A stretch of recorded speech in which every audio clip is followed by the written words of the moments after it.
40 years have passed since Nigerian boxer Dick Tiger pulled off one of the greatest feats in African sporting history. Going into the 15th and final round, it's all Tiger now. Dick has taken complete control. The 37-year-old African veteran shocked the boxing world when he became the first ever world middleweight boxing champion to rise in weight and win the world light heavyweight title. The year was 1966. Nigerian-born barrister Adi Makinde has written the first biography of Dick Tiger. He was a beacon of hope for Nigeria. He was a torchbearer. He was a symbol. But the glory days didn't last. Fast forward it to the Biafran War, where he renounces Nigeria and says, well, you know, my people have been subjected to pogroms. Our leaders have been brutally murdered in the army. They've been taken out of the political framework. And he just basically felt that he had no choice but to go with Biafra. The controversy around Dick Tiger's political stand meant that for many years he was a forgotten hero, especially in Nigeria. In this African perspective from the BBC World Service, join me, Gavin Evans, as I explore the life and times of one of the greatest boxing heroes Africa has ever produced.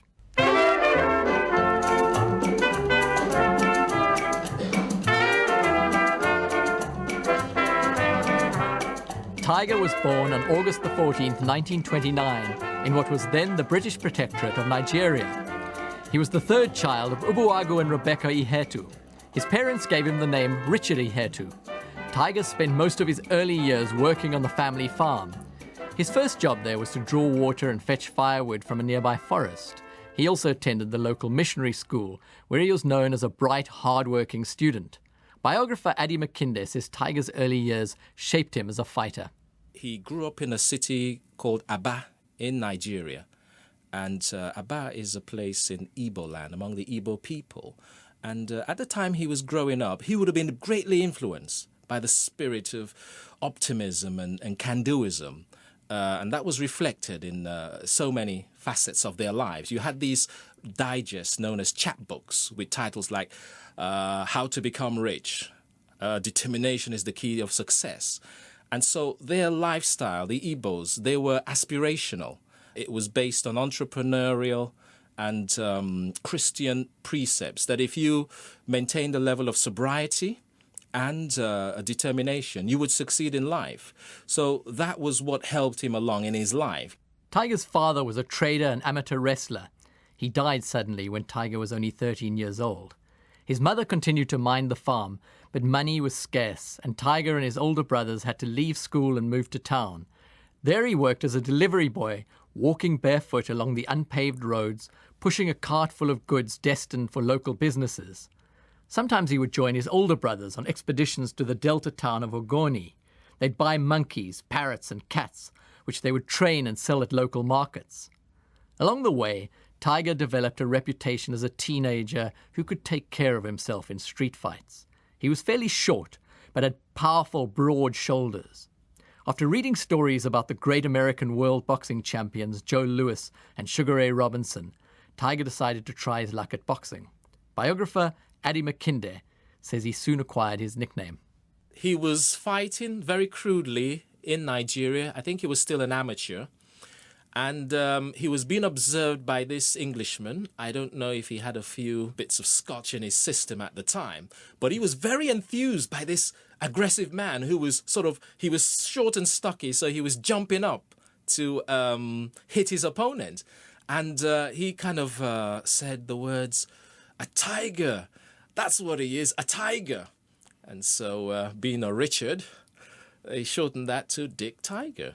Dick Tiger turned professional at 23. He left Nigeria 3 years later.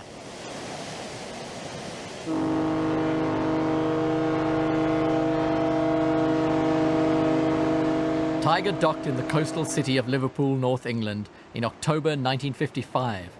He was dressed only in t-shirt and cotton trousers and shivered in the cold English air.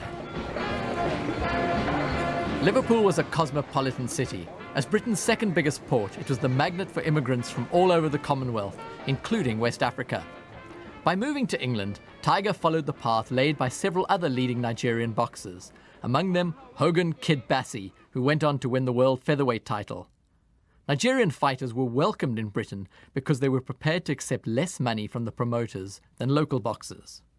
Tiger was warmly received by the Liverpool crowds and was particularly popular with dockers who loved his brawling style. Adi Makinde. He was a big star in Liverpool. They considered him one of their own. Despite his popularity, the old-school British boxing officials didn't like what they saw. They favoured jab-and-move boxers and controversially declared Tiger the points loser in each of his first 4 British fights. Tiger's first British trainer, Maurice Ferran, was interviewed about his boxer in 1962. Ferran describes Tiger as a diamond in the rough. He didn't punch correctly, he didn't move very well, but the strength was there, the material was there of a great fighter. Yet life was tough for Tiger. He trained every day in a damp gym and never got used to the British weather or to British food. He wasn't earning enough from boxing to survive, nor from the occasional odd jobs he could find. Here's Ferran again. When I got to know him, it was why I started to help him, because he was very discouraged at this point. And I remember saying to him quite well that if he could organise himself more, he would do well in boxing.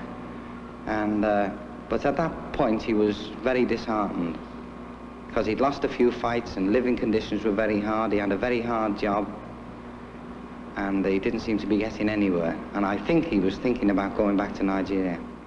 He did return home briefly to marry Abigail Obuji, a 23-year-old kindergarten teacher. She would bear him 8 children. Dick Tiger's oldest son and namesake, Richard Ihetu Jr., remembers his father as a fiercely determined man who could be strict but also loving. Very liberal, very generous, very funny. You need to be around him. He's a very funny man, and we children, we liked him a lot. And he might just look at you and pretend as if he wants to come and bite you, something like that. You run away and laugh. He likes creating scene, he likes making people laugh, especially with the children. Although he was a family man, Tiger continued to learn the ropes in the British rings, still occasionally losing dubious decisions, but usually winning. In 1958, he pulled off an upset by knocking out Pat McAteer to lift the Commonwealth middleweight title. You're listening to BBC African Perspective with me, Gavin Evans. Today we remember the great Nigerian boxer, Dick Tiger. In 1959, Tiger relocated to New York City to relearn the art of self-defense in some of America's toughest gyms. Over the next 3 years, he worked his way towards a world title shot by beating a string of top contenders. Madison Square Garden was the mecca of boxing, and soon Tiger caught the eye of the top boss there, Harry Markson. Dick Tiger, because of the many qualities he has, he's an excellent puncher, he has great stamina, he has a wonderful determination and will to win. I think that he will rate among the leading men of our day in his class. I also would regard him as being a fine gentleman. I think he is a credit to his country and certainly a great asset to the business of boxing. Dick Tiger finally got his big break. At the age of 33, he travelled to San Francisco to challenge the formidably powerful Gene Fullmer for the world middleweight title in February 1962. The number 1 contender from Nigeria, Dick Tiger. And his opponent, the middleweight champion of the world, Gene Fullmer. At the end of 15 rounds, Tiger had outmuscled the strongman and outboxed him too, winning a wide unanimous decision. And there's the bell ending the fight. The decision goes to Dick Tiger, and Dick becomes the new world middleweight champion. Tiger's fans are elated as Dick waves to the crowd. Here's what Tiger told the American press immediately after the fight. In some rounds, I may think to myself that I'm a bit slow. And some rounds, I think I'm ahead. Dick, you seem to let him set the pace. Why did you, if he wanted to slow it up, you were willing to slow it? Is there any reason for that? No reason. It just happened that way. Is that the way it just happened that way, yeah. Were you a little bit that extra rust he got helped him any? I hope you understand my English. Whoa, Craig, don't stop now. You haven't run out, have you? In the return bout, Fulmer was considered fortunate to be granted a draw. The pair fought for a third time at Liberty Stadium in Ibadan, Nigeria on August the 10th, 1963. This was the first ever world title fight in Africa outside of apartheid South Africa. This time, Tiger beat Fulmer to a standstill. He forced the American to retire in his corner at the end of the 7th round. After the fight, Tiger was hailed as a Nigerian sporting hero, says Makinde. And his fight with Gene Fulmer was a national event. He was lionized, and on the day of the fight, one of the newspapers had his image superimposed on the African continent. He even got messages of congratulations from Kwame Nkrumah, the purveyor of black Pan-Africanism. But the African hero controversially lost his title to America's Joey Giardello. 2 years later, he got his revenge when he became world champion again. But Tiger's world was changing. It was becoming a darker and more dangerous place. We are the Yuku cricket country forces. We fight for Biafran.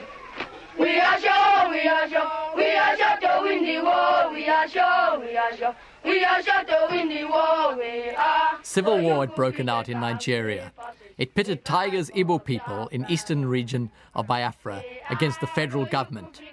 It was one of post-independent Africa's first and most bloody civil wars. We are sure, we are sure, we are sure to win the war. We are sure, we are sure, we are sure to win the war. We are. The conflict began in 1966 when a group of middle-ranking Igbo military officers tried to overthrow the federal government of Nigeria. The coup attempt failed, and thousands of Igbo people were persecuted and killed. As a result, the Igbo leadership declared Biafra an independent state. The Nigerian federal government reacted by mounting an all-out military offensive to secure a unified nation. In a BBC interview at the time, the Biafran leader, Colonel Ojukwu, justified the war. We came into this war, rather this war was forced onto us by the fact that Nigeria attacked us. Our aim is to prevent Nigeria overrunning us. Farmland was destroyed. Hundreds of thousands of people from the region were forced to flee their homes. By August 1968, the International Red Cross estimated that 60,000 people were dying each day as a result of the war or of the food shortages it created. Suspicions ran high, and the leader of Nigeria's federal government, General Gowon, was reluctant to allow aid flights into Biafra. Really, I do not trust any aircraft going into rebel-held areas now, because otherwise what Ojukwu would do is that in fact he would use the opportunity to fly in also his aircraft carrying arms and ammunition. Tiger was quick to take a public stand. He was commissioned as an officer in the Biafran army. He popped back and forth between Biafra and America, competing in major fights and speaking up for the fledgling Biafran state. Biographer Makinde again. He made the decision, I want to support this cause, and he made the announcement. And in his fights in America, he'd play the Biafran anthem, he'd wear it proudly, he'd speak up in Time magazine and Newsweek magazine against what he referred to were the war crimes of the Nigerian military against the people of Biafra. I mean, he actually even handed in his MBE medal, returned it to the British state because of his perception they supported the Nigerian federal forces. Now, firstly, the Nigerians, what they did is they tried to ignore this. So during his fights, they would actually make announcements about Dick Tiger of Nigeria. The thing is, they didn't publicize it in the Nigerian press that meanwhile, over in New York, in a hotel room, he's telling Robert Lipside of the New York Times that, what do they mean? Dick Tiger, Nigeria. Yet they would kill me. They're killing out my people in Nigeria at the moment. So at that time, he had to take physical risks. First of all, evading Nigerian forces, going through the borders of Cameroon, and later on airlifts. Tiger's son, Richard Ihetu Jr., remembers that difficult time. He doesn't speak much, especially to us children about the war. Most fathers don't tell their children serious things. They just allow the thing to flow. War was a very serious business. And a father wouldn't like to tell his children the war and how it is, though we experienced some before we left. Tiger tried to protect his family from what was happening. He smuggled them out of Nigeria. They settled first in Portugal and then in the United States. Tiger's American sparring partner, Ron Lipton, remembers the effect the Civil War had on the man he knew. You know, he had a heavy load to carry with what was going on in Nigeria and how passionately he felt about it. And his one tremendous asset was his boxing focus. So I'm sure from what I saw, he didn't allow these terrible thoughts and pressures to affect his focus in the Spartan atmosphere that we lived in and trained in New York City. But the sad part is it weighed heavily upon him. I know he loved his wife Abigail very much and his family. When the war went badly, I think that it affected him very deeply. The impact of Biafra on his boxing career soon became obvious. Tiger lost his world title against the reigning world welterweight champion Emil Griffith. Once again, it was a controversial decision. 17 of the 22 ringside reporters gave the fight to Tiger. Most felt his time was up, but not Dick Tiger.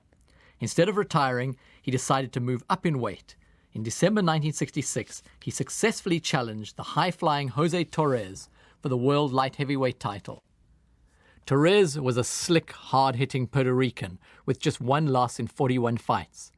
He was even tipped as a possible opponent for Muhammad Ali. Torres was 9 centimeters taller than Tiger, 4 kilograms heavier, and 7 years younger. No one gave Tiger a chance, including Torres himself. I remember that it was a tough fight. In the first and second round, I understood that Tiger was a very smart fighter. And I began to try to match him with my head, trying to think more deeper because I knew that he was a smart fighter. And it was a close fight, but when they gave him the decision, I did not complain. What makes the difference between winning and losing is in the brains, not in the fist. And Dick Tiger was a proof of that. 6 months later, they fought a return. This time, Tiger won an even closer bout that ended in a riot. The supporters of Jose Torres are throwing bottles into the arena. They're smashing all over the place. They're hitting people. People are holding their chairs up above them to protect themselves from falling bottles that are crashing down from about 50 feet up in the air. Once the trouble died down, Tiger reflected on his win over Torres. I think from the beginning of the fight, he was fighting my fight.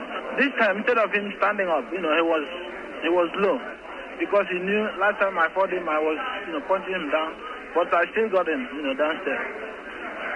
What did you think he made any basic mistakes as far as the fight's concerned? Sometimes, not always. Sometimes I made a mistake, and sometimes myself I made a mistake too. What did you think of the reaction in the audience, the sort of tremendous support that he had, and then at the end of the fight, this throwing bottles and everything? This is not new. It's not new to me, and it's not new to Madison Square Garden. It happened before. Would this happen in Nigeria? No. Any plans as to who you will be fighting next, Ralph? My plan now is just to go back to Nigeria and leave all the plans to my manager. How long would you like it to be before you had another fight? I've done that job. Tomorrow I'm ready. But Tiger was not ready for what was to come next. 18 months later, when he was nearing 40, the aging boxer agreed to defend his title against America's Bob Foster. Foster is known as the hardest-hitting light heavyweight in boxing history. Introducing from Washington, D.C., the challenger, Bob Foster. His opponent from Biafra, wearing blue trunks, he weighs 168, the light heavyweight king, Dick Tiger. In round 4, Foster struck with his left hook, and for the first and only time in his career, Tiger took the full count. Despite this crushing defeat, Tiger pressed on. He went on to beat several top boxers. Finally, aged 41, he retired. To keep busy, he now took a job as a guard at the Metropolitan Museum of Arts in New York. One day at work, Tiger felt an intense spasm of pain on the right side of his abdomen. He was rushed to hospital, where he was diagnosed with terminal liver cancer. By this time, Biafra had lost its bid to become a separate state. With the war over, Dick was given permission to return home. It was the first time he had set foot in Nigeria in 3 years. His son, Richard Ihetu, was then 12 years old. Dick Jr. still has vivid memories of those last months with his beloved father. It was very shocking. It took us some time before we now got used to being alone by ourselves. The man was very protective of us. He took care of us. All of a sudden, bam, from nowhere, the man is dead. That it affects a child, I miss his fatherly touch, his fatherly advice. I miss his, at times we miss his voice, like shout, hey, what are you doing? Something like that. And if you have a dad that died young, at a very early age, you're on your own, you have to start moving. I still believe the man was alive. Maybe I could have gone further than this. Yes, we really missed him. Dick Tiger quickly faded from view. His controversial involvement in the Biafran campaign, a divisive period in Nigeria's past, meant that Dick Tiger was airbrushed out of his country's history. Makinde again. When his career ends, that's when we begin to see the beginnings of the obfuscation and the marginalization of Dick Tiger in Nigerian memory. They don't send anybody at the time of his demise, his funeral. No honors are bestowed upon him posthumously, so no question about it. It had a big effect during his career and after his career. 35 years have now passed since Dick Tiger's death, 40 years since his greatest triumph. But the last decade has seen Tiger's fortunes rise again. He was the first African boxer to be inducted into the International Boxing Hall of Fame. His greatest fights have recently been shown on international television networks. Biographer Makinde says it is high time that this boxer gets the prominent place in African history that he deserves. Dick Tiger was modest, was hardworking, he was a gentleman, but ultimately a supreme athlete. And that kind of a fighter, I think, needs to be remembered. Such glowing praise is fitting, says Richard Ihetu, Dick Tiger's firstborn son. He's the best. That's it. You can't take it away from him. Nobody can. He's the best that ever came out from this continent.